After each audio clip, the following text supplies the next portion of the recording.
সম্মানিত দিনী ভাই ও বোন, আজ আপনাদেরকে এমন একটি দোয়ার কথা বলে দিব, যেই দোয়াটি ইফতারির আগে শুধুমাত্র একটি বার যদি পাঠ করিতে পারেন, আপনার কপাল খুলে যাবে, ভাগ্য পরিবর্তন হয়ে যাবে। জীবনের সকল অভাব অনটন দুঃখ কষ্ট পেরেশানি বিপদ আপদ বালা মুসিবত সাথে সাথে দূর হয়ে যাবে। সুবহানাল্লাহ। এই দোয়াটি পাঠ করে আপনি আল্লাহ তাআলার কাছে যা চাইবেন আল্লাহ তাআলা আপনাকে তাই দান করিবেন। যে দোয়াই করবেন সে দোয়াই কবুল করিবেন। সুবহানাল্লাহ। এমনকি বন্দুকের গুলি মিস হতে পারে, এই দোয়া পাঠ করে কোনো দোয়া করা হলে সেই দোয়া কবুল হওয়া থেকে কখনোই মিস হবে না ইনশাআল্লাহ। এই দোয়ার ব্যাপারে পবিত্র হাদিসের মধ্যে এসেছে, এক সাহাবী রাদিয়াল্লাহু তাআলা আনহু তিনি এই দোয়াটি পাঠ করেছিলেন। আল্লাহর নবী সাল্লাল্লাহু আলাইহি ওয়াসাল্লাম তা কোনোভাবে জানতে পারলেন। অতঃপর অন্যান্য সাহাবীদেরকে ডেকে বললেন, ও আমার সাহাবীরা শোনো, আমি ওই সত্তার শপথ করে বলছি যার হাতে আমার প্রাণ, অমুক সাহাবী এখন যা চাইবে সে তাই পাবে, কারণ সে এই বিশেষ দোয়াটি পাঠ করেছে। সুবহানাল্লাহ। সম্মানিত দিনী ভাই ও বোন আমার, এই গুরুত্বপূর্ণ ফজিলতপূর্ণ বিশেষ দোয়াটি ইফতারির আগেই কেন পাঠ করিবেন? পবিত্র হাদিসের মধ্যে এসেছে, আল্লাহর নবী সাল্লাল্লাহু আলাইহি ওয়াসাল্লাম বলেছেন, আল্লাহ তাআলা তিন ব্যক্তির দোয়াকে কখনোই ফিরিয়ে দেন না। এই তিন ব্যক্তি আল্লাহ তাআলার কাছে যা চায় আল্লাহ তাআলা সাথে সাথে তাকে তা দান করে দেন। এই তিন ব্যক্তি যেই দোয়া করেন সেই দোয়াই কবুল করে নেন। সুবহানাল্লাহ। তিন ব্যক্তির মধ্যে এক নম্বর ব্যক্তি হলো মজলুম, যাকে মানুষ জুলুম করে, যার উপরে অত্যাচার করে। ওই মজলুম ব্যক্তি যখন আল্লাহ তাআলার কাছে কোনো দোয়া করে, ওই মজলুমের দোয়া এবং আল্লাহ তাআলার আরশের মধ্যে কোনো পর্দা থাকে না। ওই মজলুমের দোয়া সাথে সাথে আল্লাহ তাআলার আরশে আযমে পৌঁছে যায়, তার দোয়া কবুল আর মঞ্জুর হয়ে যায়। সুবহানাল্লাহ। দ্বিতীয় নাম্বার ব্যক্তি হলো পিতামাতা। যখন কোনো পিতামাতা কোনো সন্তানের জন্য আল্লাহ তাআলার কাছে দোয়া করে, ওই পিতামাতার দোয়া এবং আল্লাহ তাআলার আরশে আযমের মধ্যে কোনো পর্দা থাকে না। সেই দোয়া সাথে সাথে আল্লাহ তাআলার আরশে আযমে চলে যায়, এই দোয়া কবুল আর মঞ্জুর হয়ে যায়। সুবহানাল্লাহ। আর তৃতীয় নাম্বার ব্যক্তি হলো রোজাদার ব্যক্তি। রোজাদার ব্যক্তি যখন ইফতার সামনে রেখে আল্লাহ তাআলার কাছে কোনো দোয়া করে, সেই দোয়া এবং আল্লাহ তাআলার আরশে আযমের মধ্যে কোনো পর্দা থাকে না। এই দোয়া সাথে সাথে আল্লাহ তাআলার আরশে আযমে পৌঁছে যায়, এই দোয়া কবুল আর মঞ্জুর হয়ে যায়। সুবহানাল্লাহ। রোজাদারকে আল্লাহ তাআলা এতটাই ভালোবাসেন, এতটাই মহব্বত করেন, যখন কোনো রোজাদার ব্যক্তি ইফতার সামনে নিয়ে ইফতার করার জন্য বসে থাকে, মহান আল্লাহ তাআলা ফেরেশতাদেরকে জিজ্ঞেস করে, ও আমার ফেরেশতারা, আমার অমুক বান্দা অমুক বান্দি তার ইফতার সামনে নিয়ে বসে আছে, তারা খাচ্ছে না কেন? ফেরেশতারা বলেন, হে আল্লাহ, আপনার ওই বান্দা আপনার ওই বান্দি একমাত্র আপনাকে সন্তুষ্টি করার জন্য রোজা রেখেছে, এই জন্য তারা খাচ্ছে না, ইফতারের সময় এখনো হয়নি। সুবহানাল্লাহ। আল্লাহ তাআলা বলেন, ও আমার ফেরেশতারা, আমার ওই বান্দা কি আমাকে দেখেছে? ফেরেশতারা বলেন, হে আল্লাহ, আপনাকে দেখে নাই। আল্লাহ তাআলা বলেন, ও ফেরেশতারা, আমার ওই বান্দা কি জান্নাত দেখেছে? ফেরেশতারা বলে, হে আল্লাহ, আপনার ওই বান্দা ওই বান্দি তো জান্নাত দেখে নাই। আল্লাহ তাআলা আবার জিজ্ঞেস করেন, ও ফেরেশতারা, আমার ওই বান্দা বান্দি কি জাহান্নাম দেখেছে? ফেরেশতারা বলেন, হে আল্লাহ, আপনার ওই বান্দা বান্দি তো জাহান্নাম দেখেনি। আল্লাহ তাআলা বলেন, তাহলে আমার ওই বান্দা বান্দিগুলো আমাকে না দেখেই এত ভালোবাসতে পারে, আমাকে না দেখেই আমাকে এত ভয় করতে পারে। ও আমার ফেরেশতারা, তোমরা সাক্ষী থেকো, আমি আমার ওই বান্দা বান্দিকে আমি নিজ হাতে পুরস্কার দিব। সুবহানাল্লাহ। শুধু তাই নয়, আল্লাহ তাআলা ওই বান্দা বান্দির জীবনের সমস্ত গুনাহ খাতা ক্ষমা ঘোষণা করে দেন। এই জন্য ইফতার সামনে রেখে এই ছোট্ট আমলটি করবেন ইনশাআল্লাহ। এই আমলটি কিভাবে করবেন প্রত্যেকটি বিষয় সুস্পষ্টভাবে বলে দিব, সকলেই গভীর মনোযোগ দিয়ে শুনবেন ইনশাআল্লাহ। এই আমলটি করার জন্য ইফতারের কিছু সময় পূর্বে উত্তম রূপে ওযু করবেন। ওযুর পূর্বে ছোট্ট দুইটি বিষয় অবশ্যই লক্ষ্য করবেন। এক নাম্বার বিষয় হলো ওযুর পূর্বে ওযুর নিয়ত করা। অনেকেই জানেন না ওযুর নিয়ত কিভাবে করতে হয়, অথচ কিতাবের মধ্যে এসেছে ওযুর পূর্বে নিয়ত না করিলে ওযু পরিপূর্ণ হয় না, ওযু সহিহ সহি হয় না। অজু পরিপূর্ণ এবং সহি শুদ্ধ হওয়ার জন্য অবশ্যই অজুর পূর্বে অজুর নিয়তটি এইভাবে করিবেন। অজুর পূর্বে আপনি আপনার মনে মনে সংকল্পনা করিবেন, এই ধারণা করিবেন যে এখন আমি আল্লাহ তাআলার সন্তুষ্টির জন্য অজু করছি, তাহলেই আপনার অজুর নিয়ত হয়ে যাবে। অতঃপর বিসমিল্লাহির রহমানির রহিম পাঠ করে অজু আরম্ভ করিবেন। অজুর প্রত্যেকটি অঙ্গ প্রত্যঙ্গ গভীর মনোযোগ সহকারে ধৌত করিবেন। চুপচাপ অজু শেষ করে আপনার ডান হাতের শাহাদাত আঙ্গুলটি আসমানের দিকে সোজা করে দিয়ে একটি ছোট্ট কালিমা অবশ্যই একবার পাঠ করিবেন। আর এই কালিমাটি যদি একবার পাঠ করিতে পারেন, আল্লাহ নবী সাল্লাল্লাহু আলাইহি ওয়াসাল্লাম বলেছেন, আল্লাহ তাআলা আপনার জন্য জান্নাতের 8টি দরজা খুলে দিবেন। আপনি জান্নাতের যেই দরজা দিয়ে ইচ্ছে সেই দরজা দিয়ে সসম্মানে বিনা হিসাবে আল্লাহ তাআলা জান্নাতে প্রবেশ করতে পারবেন। আপনার জন্য কোনো বাধাই থাকবে না। সুবহানাল্লাহ। সম্মানিত দিনী ভাই ও বোন আমার, আপনি যদি চান আপনার জান্নাতে যাওয়ার পথ অতি সহজ হোক, সুগম হোক, তাহলে অবশ্যই প্রত্যেক ওজুর পরে ছোট্ট কালিমাটি একবার এইভাবে পাঠ করিবেন। কালিমাটি হলো আশহাদু আল্লা ইলাহা ইল্লাল্লাহু ওয়াহদাহু লা শারীকা লাহ ওয়া আশহাদু আন্না মুহাম্মাদান আবদুহু ওয়া রাসূলুহু। কালিমাটি পাঠ করা শেষ করে একটি পবিত্র স্থানে চলে যাবেন। গিয়ে কিবলামুখী হয়ে সুন্দরভাবে নামাজে যেইভাবে বসেন ঠিক সেরকম ভাবে বসবেন। বসে প্রথমে একটি ছোট্ট দুরূদ পাঠ করিবেন। যেই দুরূদের ব্যাপারে কিতাবের মধ্যে এসেছে, এই দুরূদটি হলো ধন সম্পদ লাভের দুরূদ। এই দুরূদ পাঠ করলে ধন সম্পদ বৃদ্ধি হয় এবং কেউ যদি নিয়মিত এই দুরূদটি পাঠ করে তাহলে মহান আল্লাহ তাআলা তাকে গুপ্ত ধনের সন্ধান দিয়ে থাকেন। সুবহানাল্লাহ। আর সেই দুরূদটি হলো আল্লাহুম্মা সাল্লি আলা মুহাম্মাদিন আবদিকা ওয়া রাসূলিকা ওয়া আলাল মুমিনিনা ওয়াল মুমিনাতি ওয়াল মুসলিমিনা ওয়াল মুসলিমাতি। পবিত্র হাদিসের মধ্যে এসেছে, আল্লাহ নবী সাল্লাল্লাহু আলাইহি ওয়াসাল্লাম বলেছেন, যেই ব্যক্তি দুনিয়াতে আমি রাসূলের উপরে যত বেশি দুরূদ পাঠ করবে ওই ব্যক্তি কাল হাসরের ময়দানে আমি রাসূলের তত বেশি নিকটবর্তী হবে। আর আল্লাহ নবী সাল্লাল্লাহু আলাইহি ওয়াসাল্লামের উপরে ওই ব্যক্তির জন্য সুপারিশ করাটা ওয়াজিব হয়ে যাবে। আল্লাহ নবী সাল্লাল্লাহু আলাইহি ওয়াসাল্লাম অবশ্যই ওই ব্যক্তির জন্য কাল হাসরের ময়দানে আল্লাহ তাআলার দরবারে সুপারিশ করে ওই ব্যক্তিকে নিরাপদে জান্নাতে পৌঁছে দিবেন। নবীজির উপরে এটা ওয়াজিব হয়ে যায়, লাজেম হয়ে যায়। সুবহানাল্লাহ।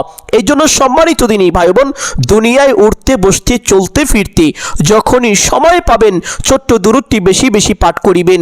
আরেকটি হাদিসের মধ্যে আল্লাহ নবী সাল্লাল্লাহু আলাইহি ওয়াসাল্লাম বলেন, যেই ব্যক্তি আমি রাসূলের উপরে একবার এই দুরূদটি পাঠ করে মহান আল্লাহ তাআলা ওই ব্যক্তির উপরে সাথে সাথে 10টি রহমত নাজিল করেন। তার আমলনামায় কমপক্ষে 10টি নেকি দান করেন, তার জীবন থেকে কমপক্ষে 10টি গুনাহ খাতা ক্ষমা করেন, তার মনের বড় বড় 10টি আশা বাসনা আল্লাহ তাআলা সাথে সাথে পূরণ করেন এবং তাকে বড় বড় 10টি বিপদ থেকে আল্লাহ তাআলা স্বয়ং নিজ কুদরতি হাতে হেফাজত করেন। সুবহানাল্লাহ। শুধু তাই নয়, যেই ব্যক্তি দুনিয়াতে এই দুরূদটি বেশি বেশি পাঠ করবে দুনিয়ার সমস্ত কঠিন কাজ আল্লাহ তাআলা তার জন্য সহজ করে দিবেন। সম্মানিত দিনী ভাই বোন, দুরূদটি আরো একবার পাঠ করছি, সহিহ শুদ্ধ উচ্চারণটি সকলেই শিখে রাখুন। দুরূদটি হলো আল্লাহুম্মা সাল্লি আলা মুহাম্মাদিন আবদিকা ওয়া রাসূলিকা ওয়া আলাল মুমিনিনা ওয়াল মুমিনাতি ওয়াল মুসলিমিনা ওয়াল মুসলিমাতি। দুরূদটি পাঠ করা শেষ করে একটি ছোট্ট ইস্তেগফার পাঠ করিবেন। যেই ইস্তেগফারের ব্যাপারে পবিত্র হাদিসের মধ্যে এসেছে, যেই ব্যক্তি এই ইস্তেগফার একবার পাঠ করবে মহান আল্লাহ তাআলা তাকে বিশেষ 5টি পুরস্কার দান করবেন। 1 নম্বর পুরস্কার, তার জীবনের গুনাহ খাতা ক্ষমা করে দিবেন। 2 নম্বর পুরস্কার, তার সংসার পরিবার থেকে সকল প্রকার অভাব অনটন দুঃখ কষ্ট পেরেশানি বিপদ আপদ বালা মুসিবত দূর করে দিবেন। 3 নম্বর পুরস্কার, পুরস্কার, মহান আল্লাহ তাআলা তাকে টাকা পয়সা ধন সম্পদ দিয়ে সাহায্য করিবেন। 4 নাম্বার পুরস্কার, মহান আল্লাহ তাআলা তাকে সন্তানাদি দিয়ে সাহায্য করিবেন। অনেকেই আছেন যাদের সন্তানাদি হয় না, তারা যদি এই ইস্তেগফার বেশি বেশি পাঠ করেন আল্লাহ তাআলা তাদেরকে অতি দ্রুত কুদরতিভাবে সন্তান দান করিবেন। অনেকে আছেন যাদের সন্তান কথা শোনে না, অবাধ্য সন্তান, তারা যদি এই ইস্তেগফারটি বেশি বেশি পাঠ করেন আল্লাহ তাআলা তাদের সন্তানকে হেদায়েত দান করবেন, তাদের সন্তান বাধ্য হয়ে যাবে। সুবহানাল্লাহ। 5 নাম্বার পুরস্কার, মহান আল্লাহ তাআলা আপনাকে নিরাপদে জান্নাতে পৌঁছে দিবেন এবং জান্নাতের নহর থেকে বিশেষ শরবত পান করাবেন। সুবহানাল্লাহ। এই বিশেষ 5টি পুরস্কার যদি পেতে চান তাহলে এই ছোট্ট ইস্তেগফারটি বেশি বেশি পাঠ করিবেন। ইস্তেগফারটি হলো আস্তাগফিরুল্লাহাল্লাযী লা ইলাহা ইল্লা হুয়াল হাইয়ুল কাইয়্যুম ওয়া আতুবু ইলাইহি। সম্মানিত দিনী ভাই বোন, যদি এই ইস্তেগফারটি না পারেন তাহলে এই ছোট্ট ইস্তেগফারটি জীবনের সমস্ত গুনাহের কথা স্মরণ করে আল্লাহ তাআলার দরবারে লজ্জিত ও অনুতপ্ত হয়ে ক্ষমার আশায় একমাত্র আল্লাহকে সন্তুষ্টি করার উদ্দেশ্যে এইভাবে পাঠ করিবেন, আস্তাগফিরুল্লাহ। আমলের সময় দুরূদ শরীফ আর এই ইস্তেগফারটি 21 বার করে পাঠ করিবেন। পাঠ করা শেষ করে সেই বিশেষ দোয়াটি পাঠ করিবেন, যেই দোয়ার ব্যাপারে পবিত্র হাদিসের মধ্যে এসেছে এক সাহাবী রাদিয়াল্লাহু তাআলা আনহু এই দোয়াটি পাঠ করলেন। নবীজি সাল্লাল্লাহু আলাইহি ওয়াসাল্লাম তা কোনোভাবে জানতে পারলেন, অতঃপর অন্যান্য সাহাবীদেরকে ডাকলেন, ডেকে বললেন, ও আমার সাহাবীরা শোনো, আমি ওই সত্তার শপথ করে বলছি যার হাতে আমার প্রাণ, অমুক সাহাবী এখন যা চাইবে সে তাই পাবে, সে যে দোয়া করবে সে দোয়াই কবুল হয়ে যাবে, কারণ সে এই বিশেষ দোয়াটি পাঠ করেছে। দোয়াটি হলো আল্লাহুম্মা ইন্নী আসআলুকা বিআন্না লাকাল হামদা লা ইলাহা ইল্লা আনতা আল মান্নানু বাদিউস সামাওয়াতি ওয়াল আরদ ইয়া যাল জালালি ওয়াল ইকরাম ইয়া হাইয়্যু ইয়া কাইয়্যুম। যদি এই দোয়াটি পারেন তাহলে একবার পাঠ করিবেন, আর যদি এই দোয়াটি না পারেন তাহলে এই দোয়ার একটি বিশেষ অংশ 21 বার পাঠ করিবেন, আর তা হলো ইয়া যাল জালালি ওয়াল ইকরাম ইয়া যাল জালালি ওয়াল ইকরাম। দোয়াটি পাঠ করা শেষ করে নবীজির শিখানো আরেকটি বিশেষ গুনাহ মাফের ছোট্ট দোয়া 21 বার পাঠ করিবেন। নবীজি সাল্লাল্লাহু আলাইহি ওয়াসাল্লাম ইফতারের পূর্ব মুহূর্তে এই দোয়াটি খুব বেশি বেশি পরিমাণে পাঠ করিতেন।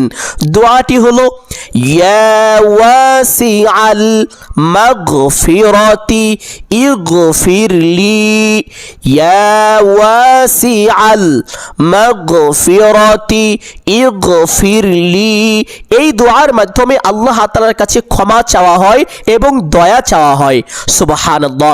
আল্লাহ তাআলা যদি এই দুইটি জিনিস আপনাকে দান করেন, একটা হলো ক্ষমা আর একটি দয়া, তাহলে আপনার চাইতে সুখী মানুষ এই পৃথিবীর আর কেউ হবে না। এই জন্য এই দুইটি জিনিস আল্লাহ তাআলার কাছে সব সময় চাবেন, একটি ক্ষমা আর একটি দয়া। ইয়া ওয়াসিআল মাগফিরাতি ইগফিরলি।